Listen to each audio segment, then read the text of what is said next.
नमस्कार, city news channel में आपका स्वागत है। आज आपको एक ऐसे युवक की कहानी बताने जा रहा हूँ, जहाँ मदद करना भी अपराध घोषित हो जाता है। सिटी न्यूज़ यह बात इतने दावे से क्यों कहता है? क्योंकि जब सिटी न्यूज़ में इसमें सारा इन्वेस्टिगेशन किया और दिनचर्या दिन भर की कि किस प्रकार वह युवक दिन भर में मूव करते रहा। यह बात मैं कर रहा हूँ आकांक्षा मर्डर मिस्ट्री की। अब ये मिस्ट्री कहीं तो भी हिस्ट्री बनकर रह जाएगी, क्योंकि मुख्य आरोपी की तरफ पुलिस का कहीं पर भी ध्यान गया ही नहीं है। कौन है हमें नहीं पता, लेकिन जिनको पुलिस ने आरोपी बनाया है उनके निर्दोष होने के कई कारण हमारे पास में है। अब यह अदालत और पुलिस का मामला है कि वह किस प्रकार इसको प्रस्तुत करते हैं और किस प्रकार की जिरह करते हैं। लेकिन जो फैक्ट्स है वह मैं यहाँ आपको आज इस अंतिम कड़ी में, आज की अंतिम कड़ी आकांक्षा मर्डर मिस्ट्री की, जिसमें सिटी न्यूज़ को क्यों लगा कि यह युवक निरपराध हो सकते हैं। 4 तारीख को आत्महत्या की खबर आती है। सारे मीडिया ने बताया कि एक युवती ने राठी नगर में आत्महत्या कर ली। 2 दिन बाद पोस्टमार्टम की रिपोर्ट आती है, जिसमें आंतरिक चोट, आंतरिक शरीर की आंतरिक चोट, बाह्य चोट नहीं, आंतरिक चोट लगी है, उसके कारण उसकी मौत हुई। लेकिन यह आंतरिक चोट किस प्रकार आई, इसका पोस्टमार्टम की रिपोर्ट में कहीं पर भी खुलासा नहीं है। उसके बाद में, जैसा कि बार बार मैं बता रहा हूँ कि वो युवक वहाँ जाते हैं, उसको उतारते हैं, एक एम्बुलेंस को फ़ोन करता है, एक ऊपर से उतारता है, एम्बुलेंस आती है, पुलिस आती है, दवाखाने में ले जाती है। पीड़िता की बहन भी वहाँ आती है, वह भी आती है, देखती है, वापस चली जाती है। यानी ये बहुत बड़ी आश्चर्य की बात थी कि कोई अपने परिवार का सगी बहन यदि इस प्रकार के हादसे से गुजरती है और बहन आकर वहाँ से वापस चल जाती, तो बहुत सारी किंतु परंतु वहाँ पे निकलती। लेकिन पुलिस ने इस किंतु परंतु की तरफ कोई ध्यान नहीं दिया। पुलिस सिर्फ तलाश करती रही कि जो इस पर आरोप लगाए गए उसको आरोपी किस प्रकार से सिद्ध करना है। और उनके पास में सीडीआर, सीसीटीवी कैमरा के अलावा कोई ऐसे पुख्ता सबूत नहीं है कि जिनसे उन पर आरोप किया जा सके, आरोपी बोल रहा हूँ कि आरोप किया जा सके कि यह वहाँ पे उस हत्या में शामिल थे। सिर्फ एक मृतका की बहन की रिपोर्ट कि इनकी हत्या इसने की होंगी, इस प्रकार की शंका, और उन्होंने कहा कि इन्होंने ही की है। पुख्ता सबूत उनके पास भी कोई नहीं था। अब किस प्रकार से निर्दोष, हमारी जब टीम ने इसमें पूरा इन्वेस्टिगेशन किया, आरोपी के परिवार वाले हमसे मिले, उन्होंने कहा कि कोई हमारी बात नहीं सुन रहा है, हमारा लड़का निरपराध है। क्योंकि हर आरोपी के घर वाले कहते हैं कि लड़का निरपराध, लेकिन जब उनसे हमने पूछा, सारी जानकारी ली, किस प्रकार की दिनचर्या रही, हमने खुद ने जाके सारे रास्तों के सीसीटीवी खंगाले, जहाँ जहाँ जाने की संभावना दिखी, जिस रास्ते से गुजरा वहाँ के सीसीटीवी निकाले, और एक पूरी दिन भर की टाइमलाइन हमने बनाई। उस पर हमको लगा कि यह निरपराध हो सकता है। और जिस प्रकार के सबूत उसके वहाँ से घटना स्थल से बाहर होने के, उसे कहीं पर भी किसी भी प्रकार से अपराध में शामिल होने के निशान नहीं दिखाई दे रहे। सीधे सीधे उनकी दिनचर्या पे आते हम लोग कि हमने जो सिटी न्यूज़ की टीम ने पूरा उस दिन की उसकी दिनचर्या निकाली है। मामला 3:09 से तो शाम को 8 बजे के बीच की मौत का है, क्योंकि 3:09 पे आखिरी बार मृतका ने बात की थी अपनी बहन से, जिसमें कहा गया था कि फ़ोन गलती से लग गया। ऐसा रिपोर्ट में भी, पुलिस द्वारा दी गई रिपोर्ट में भी मेंशन, गलती से फ़ोन लग गया। और उसके बाद में उसका फ़ोन नहीं लगता है। 3:25 को नेर पिंगला ईश्वर उसके पिताजी का फ़ोन आता, वह नहीं उठाती है। फिर उसके पिताजी उनकी बहन को कहते हैं कि जाकर देखो, वो फ़ोन नहीं उठा रही है। बहन उसकी सहेली को कहती है, उसकी सहेली आकांक्षा के दोस्त को कहती कि वो फ़ोन, यानी ये पूरी चैन पूरी की पूरी वहाँ पर घूमती रही। कोई भी यदि मृतका की बहन शायद डायरेक्ट जाती तो कुछ मामला अलग होता, और शायद यह मृतक के आरोप में जो 2 लोग फंसे उनको शायद राहत मिल सकती। हालांकि नाम उनका आता ही था, क्योंकि जब भी ऐसा किसी की मौत होती है तो उसका किसी से चक्कर था क्या, वो किसी के साथ में अफेयर था क्या, वो कोई उसको ब्लैकमेल करता था क्या, ये किसी को ब्लैकमेल करती थी क्या, इन सारे चीज़ों पे गौर किया जाता। निश्चित रूप से पहली नज़र में आता कि हाँ इसका अफेयर था। और जैसा कि एक उसकी सहेली ने बताया कि ये हमेशा यहाँ पर लड़ते रहते थे, वो उन्हें छुड़ाती रहती थी। अब लेकिन उस लड़ाई का अंजाम क्या किसी की हत्या तक हो सकता, यह सिद्ध नहीं होता। लेकिन पुलिस ने उनके जो रिपोर्ट दी उसके आधार पर दोनों पर आरोप कर दिया और इनको गिरफ्तार कर लिया। दूसरा मैं बात कर रहा हूँ दूसरे प्रथमेश की, उसकी पूरी दिन भर की मैंने दिनचर्या निकाली। जहाँ पर वह काम करता है, वह लड़का जहाँ पर नौकरी करता है, वहाँ पर 6:30 बजे तक वो मौजूद था। उसके प्रमाण पूरे हमारे पास में सिटी न्यूज़ चैनल के पास में मौजूद है।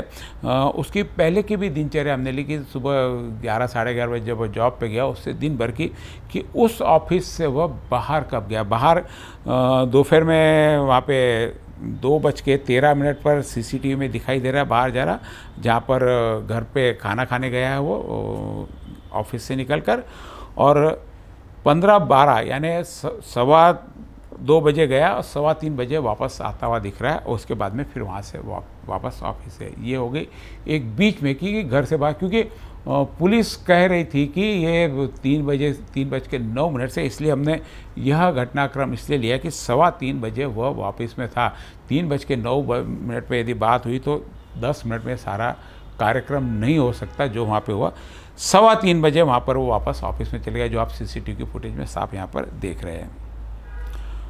उसके बाद ऑफिस से वह, यानी मैं सीधी घर के एरिया में जो फुटेज है मैं उसकी बात कर रहा हूँ, बाद में बीच के भी फुटेज पर आपको कहूँगा। घर के एरिया के जो हमने उसके फुटेज प्राप्त किए, वहाँ पे 18:52 पे वो घर के और वापस जाता हुआ दिख रहा है। वहाँ से ये 4 मिनट का डिफरेंस है।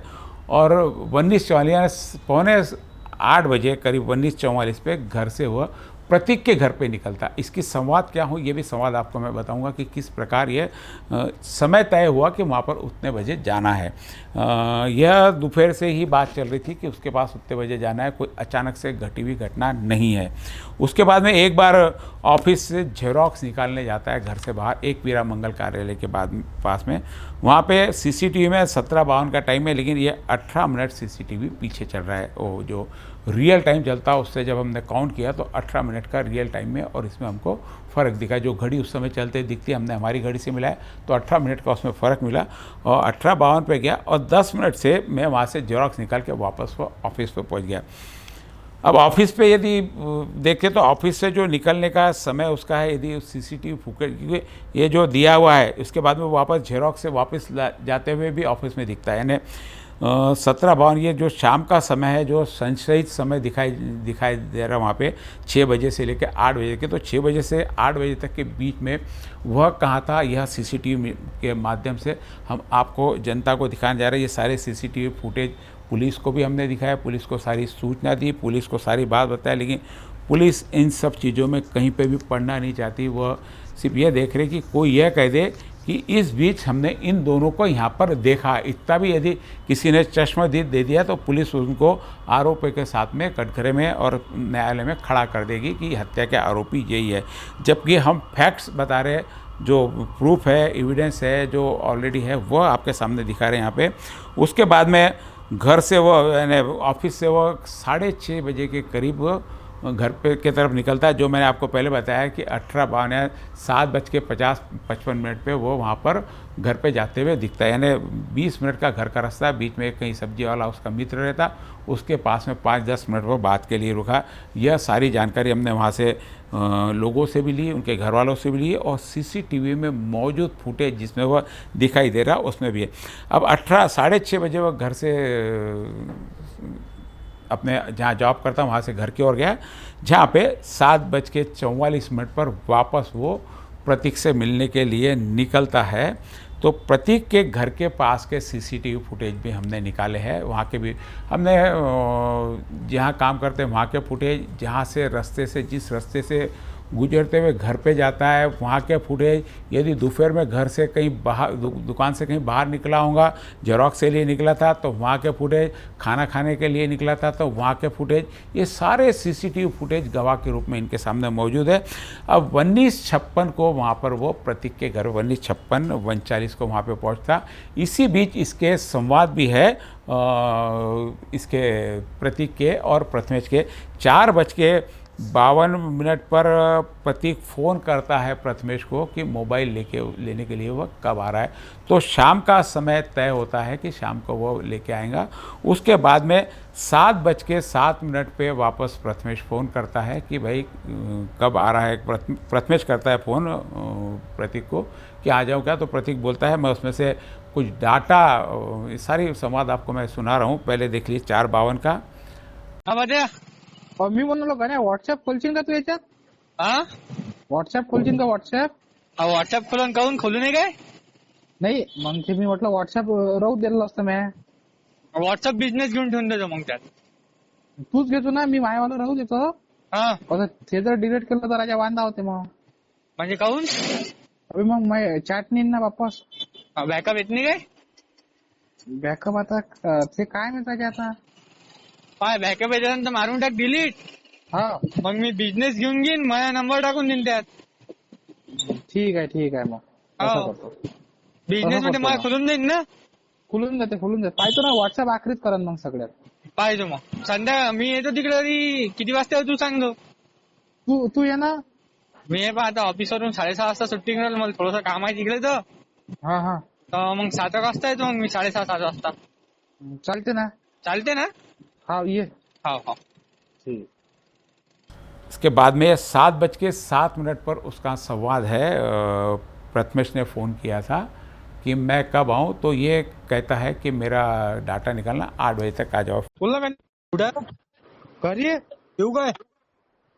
बस डाटाच काढून आलो मी. तू आलाय का इकडं? मी आता घरून निघून राहिलो. मग थोड्या वेळात निघ ना. ठीक आहे. हो म्हणजे 8 वाजेपर्यंत पोहोचतो मग मी. बरं तसं कर. ठीक है। फिर 7:56 को प्रथमेश ने फ़ोन किया कि मैं रेती वाले के पास से, शरद रेती वाले के पास से वहाँ पर गुजर रहा हूँ। ये तीनों रिकॉर्डिंग आपके सामने है, दोनों का संवाद। हॅलो घरी आहे की कुठं आहे? घरी आहे ना. घरी येतो ना. ठीक आहे. धनराज जवळ आलो. हो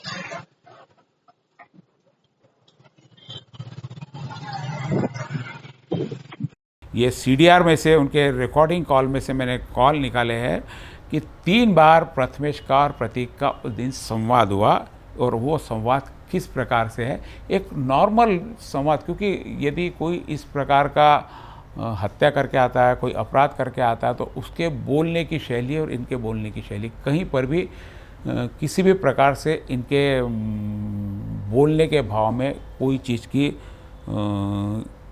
डर वाली बात नहीं है। ये एक सहजता से बोला हुआ संवाद है। उसके बाद में 20 यानी 8:02 से वह प्रतीक के घर से निकलते हैं, क्योंकि प्रतीक को सूचना आती है कि आकांक्षा फ़ोन नहीं उठा रही। और उसको जाकर देखो, उसकी सहेली, जैसे मैंने आपको बताया, और हमारे इसके पास में, हमारे पास में उसकी सहेली की यह बाइट भी है। यानी जब उनसे हमने चर्चा की तो इस बारे में इन्होंने बताया था कि मैंने उसको फ़ोन किया, फिर उसने फ़ोन नहीं उठाया, दूसरी बार फ़ोन नहीं उठाया, तीसरी बार बोला कि आकांक्षा का ऐसा ऐसा। अब 8:02 से सुबह 2 बजे से लेकर के सारे फुटेज यहाँ मैंने आपको दिखाया है। तीनों का संवाद भी यहाँ पे मैंने दिखाया। अब इसकी यही बात करें हम प्रतीक के घर के पास में कैमरे लगे हैं, वो जो पूरा सीसीटीवी फुटेज पूरा हमने सिटी न्यूज़ ने वहाँ से दोनों कैमरों का लिया है, जिसमें प्रतीक का घर स्पष्ट रूप से दिखाई देता है कि प्रतीक एक बार भी यदि घर से बाहर 1 मिनट के लिए भी, 1 सेकंड के लिए भी आता तो दिखाया हुआ है इनके कैमरे में। 15:21 पे 1-2 सेकंड के लिए घर से बाहर आता है, वो भी हमने यानी सुबह 11 बजे से लेकर तो रात को 8:02 तक पूरा बारीकी से हमने 4 लोगों ने बैठकर पूरे सीसीटीवी फुटेज देखे कि प्रतीक कहीं भी बीच में बाहर जाता हुआ दिखता है क्या, इसमें कहीं पर भी उसने 3 बार उसकी एक्टिविटी हमको दिखी है। सुबह 11 बजे से लेकर 11:05 पर वो घर से निकलता है और 11:51 पे यानी करीब 50 मिनट पे वो मेडिकल शॉप पे जाता है, मेडिकल शॉप से वापस आता है और उसके बाद में 15:21 यानी 3:21 पर वो घर से बाहर आता है थोड़ा सा, वो भी आपको सीसीटीवी में यहाँ पे दिखाई दे रहा है। और उसके बाद में शाम को करीब 6:28 पे वो लिफाफा लेके कहीं जाता हुआ दिख रहा है और 2 मिनट बाद ही यानी उसी रास्ते से वो वापस आते हुए दिखाई दे रहे। सारे सीसीटीवी में फुटेज यानी 6:30 बजे का इसमें भी रिकॉर्ड है, यानी जो इनका संभावित हत्या का समय दिखा रहे हैं, क्योंकि हत्या का संभावित समय कोई हो ही नहीं। हत्या का जो समय पोस्टमार्टम में दिया वो कहानी के अनुसार दिया। कहानी क्या थी कि ये दोनों दोस्त वहाँ जाते हैं, उसको वहाँ पे ये आकांक्षा लटकी हुई दिखती है, ये उतारते हैं। जब तक 8:15 का समय 8:15 का समय होता है, उसकी बहन भी आती है, बाकी लोग भी आते हैं, लोग भी जमा हो जाते हैं। वहाँ से पुलिस जाती है, पुलिस उनको दवाखाना में ले जाती है। तो सारी ये चर्चा की यानी वो लटकी हुई थी, यानी उसकी 8 बजे के पहले मौत हो गई होगी। कोई इन्वेस्टिगेशन मेरे को पोस्टमार्टम की टीम का लगता है, मैं पोस्टमार्टम की चीज़ पे आक्षेप नहीं ले, लेकिन बहुत सारी कमियां डॉक्टर ने इसमें छोड़ी है। इसमें तो एक 30 हफ्ते का कॉलम है, 14 नंबर का कॉलम है, उसने 30 वीक यहाँ पर लिख दिया, 30 वीक लिखा हुआ यहाँ पे। अब ये 30 वीक का क्या मतलब है, हमने PSI से भी पूछा, हमने डॉक्टर से भी पूछा, किसी ने इसमें कोई एक्सप्लेनेशन दिया कि 30 वीक क्यों लिखा। शायद हो सकता है कि रात को यह पोस्टमार्टम की रिपोर्ट बनाई हो, बनाने वाले को बहुत ज़्यादा टेंशन होगा, उस टेंशन में शायद शब्द चूक जाते हैं कभी कभी। यहाँ तो लिखा है, चलो 30 वीक का कोई मतलब समझ नहीं आया। ये तो मुझे अभी भी यदि वहाँ पे कोई देखता है, ये चैनल देख रहा है और डॉक्टर की टीम से बताता है कि 14 नंबर की कॉलम में आपका 30 नंबर का क्या, 30 वीक का क्या मतलब होता है, तो शायद मैं भी उस पर कुछ आगे चर्चा कर सकूँ। उसी वजह टाइम के ड्यूरेशन में कि इनके पास में बॉडी कब आई और इन्होंने पोस्टमार्टम कब स्टार्ट किया और पोस्टमार्टम कब खत्म, ये सारा इन कैमरा होता है। ये सारे के सारे कैमरे की रिकॉर्डिंग वहाँ पे उनके पास में है। अब इन्होंने लिखा कि 5/6/2025 को 1:55 पे रात को करीब 1:55 पे इन्होंने शव का पोस्टमार्टम शुरू किया। यानी इनके लिखे हुए के हिसाब से बता रहा हूँ मैं, जो इन्होंने पोस्टमार्टम की रिपोर्ट में दिया। पोस्टमार्टम की रिपोर्ट इसलिए बता रहा हूँ आपको कि यानी कितनी मेजर चूक है कि यह लगता है कि जिसने भी ये रिपोर्ट बनाई बहुत ज़्यादा तनाव होगा या उसको बनाते समय कुछ समझ नहीं। उसने और पोस्टमार्टम शुरू होने का समय 1:55 रात को और पोस्टमार्टम ख़त्म होने का समय 2:50 को दोपहर को, यानी करीब 13 घंटे यह पोस्टमार्टम चला हुआ है। हालांकि हमको लगता है कि बिल्कुल यहाँ पे गलती है, ये PM लिखा होना चाहिए था, ये PM लिखा होना, AM PM कोई AM PM में तो बहुत बड़ी समस्या हो जाती है। किसी का जन्म AM में PM में लिख दिया तो पूरी कुंडली बदल जाती है उसकी। ऐसे कई मामले हमारे AM PM के सामने हैं। अब निश्चित रूप से कि जिसने यह रिपोर्ट बनाई, जिसने यह रिपोर्ट लिखी, जिसने यह प्रिंट किया, कहीं तो भी बहुत ज़्यादा गहरे तनाव में होने की स्थिति थी। अब तनाव की स्थिति में ऐसी गलतियां होती तो ये जो दिखाई दे रही है, अब जो नहीं दिखाई दे रही, जो हमको टेक्निकली रूप से नहीं समझता, उन्होंने कितनी बड़ी इसमें कमियां निकाली होंगी। ये तो पुलिस को सोचने की बात है कि ऐसी गलतियों की तरफ भी पुलिस का नहीं जाता है। यानी पुलिस ने या तो पोस्टमार्टम की रिपोर्ट ध्यान से नहीं पढ़ी या पुलिस को इस पोस्टमार्टम की रिपोर्ट से कोई लेना देना नहीं। घर परिवार वालों ने आरोप लगाया कि इसने हत्या की है तो पुलिस को उसको हत्यारा सिद्ध करना है। और हम यहाँ बता रहे हैं कि दोनों निर्दोष हो सकते हैं। दोषी होने के लिए पुलिस को उस क्षेत्र में उनकी उपस्थिति कोई एक बहुत साइंटिफिक कारण से दिखानी होगी। किसी ने बोल दिया कि मैंने यहाँ आके देखा, 2 लोग बोल रहे कि हाँ मैंने प्रतीक को, इसको देखा, प्रथमेश को देखा, ये सारी संभावनाएं हो सकती है, भ्रमित हो सकते हैं, भ्रम फैलाया जा सकता है, या पुलिस किसी को ऐसे चीज़ के लिए तैयार कर सकती है। तुम बोलो मैंने देखा था, क्योंकि पुलिस को पूछने वाला कौन है आके? पुलिस ने जो बोल दिया बोल दिया। वो कोर्ट देखेंगी, कोर्ट में जाने के बाद में गवाह भी बोल रहा था, लेकिन इस अपराध दर्ज करने से और कोर्ट के फैसले में कई साल लग जाते हैं, जो कि इस युवक के ज़िंदगी के गोल्डन पीरियड है, अपने डेवलपमेंट के पीरियड है, परिवार को आगे बढ़ाने के पीरियड है। दोनों लोग परिवार के कर्ता धर्ता है, दोनों से परिवार चलता है, दोनों घर के कमाने वाले लोग ऐसे समय पे यदि परिवार का व्यक्ति किसी निरपराध कारण से किसी इसके कारण यदि चले जाता है तो उस परिवार पे क्या बीतती है, उस समाज पे क्या बीतती है, यह हर व्यक्ति जो भी थोड़ा सा भी इस पीड़ा को समझा होगा वह जानता है। चलो अपराध किया तो घर वालों को लगता है इसने किया तो चलो इसने किया है, अब इसने जो किया इसका ही भुगतेगा, लेकिन जहाँ एक निरपराध होता था और घर वाले दर दर दर दर न्याय की भीख मांगते हुए घूम रहे हैं। कल पालक मंत्री साहब महोदय साहब के पास में भी इन्होंने निवेदन दिया है और सारी घटनाक्रम उसमें लिखी गई है और देखिए अब उसमें आगे क्या होता है, क्योंकि कहीं जब पुलिस प्रशासन बात नहीं सुनता तो शासन के पास में एक निवेदन के रूप में इन्होंने दिया है। यदि समझ में आता है पुलिस सही दिशा में जाती है तो निश्चित रूप से चार्जशीट भरने से पहले पुलिस इन्हें निर्दोष यानी शंका के आधार पर, शक के आधार पर एक निर्दोष छोड़कर, क्योंकि निर्दोष छोड़ने के बाद में भी यदि बाद में भी पुलिस को कहीं मालूम पड़ता है कि ये आरोपी थे तो ये कहीं भाग के नहीं जा रहे। तो अब पुलिस को सही दिशा में जांच करने की ज़रूरत है। हमने आज सारे आपके सामने पूरे हर प्रकार के फुटेज रख दिए यहाँ पे, सारे एविडेंस जो उसको हमको लगता है कि वो निर्दोष है। आखिर न्याय पुलिस को और व्यवस्था को करना है, न्यायिक व्यवस्था को करना है, लेकिन न्याय व्यवस्था भी पुलिस की जांच से प्रभावित हो सकती है, समाज की भीड़ से प्रभावित हो सकती है, दबाव से प्रभावित हो सकती है। तो इस प्रभाव में कोई निरपराध आदमी बलि ना चढ़े, इसी के कारण हमने ये श्रृंखला चलाई।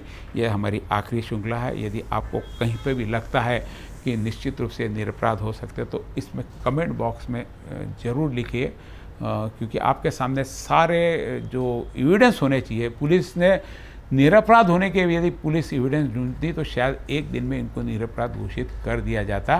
पुलिस सिर्फ आरोपी होने के उसके सबूत ढूंढ रही है, निरपराध होने के सबूत नहीं ढूंढ रही। एक जांच पुलिस की ऐसी भी होनी चाहिए, एक टीम पुलिस की ऐसी भी होनी चाहिए कि जो पुलिस ने जिस आरोप के अंतर्गत गिरफ्तार किया है, क्या वह आरोप नहीं भी हो सकते या गलत भी लगा सकते। इस और भी यदि एक पुलिस की टीम काम करती है तो समाज में बहुत सारे ऐसे लोग हैं जो निरपराध होकर जेल में हैं, उनके साथ में न्याय हो सकता है। इसी आशा के साथ में कि आज भी हमें पुलिस पर और न्याय पर पूरा भरोसा है। आप भी भरोसा रखिए, जरूर अच्छा होगा। नमस्कार।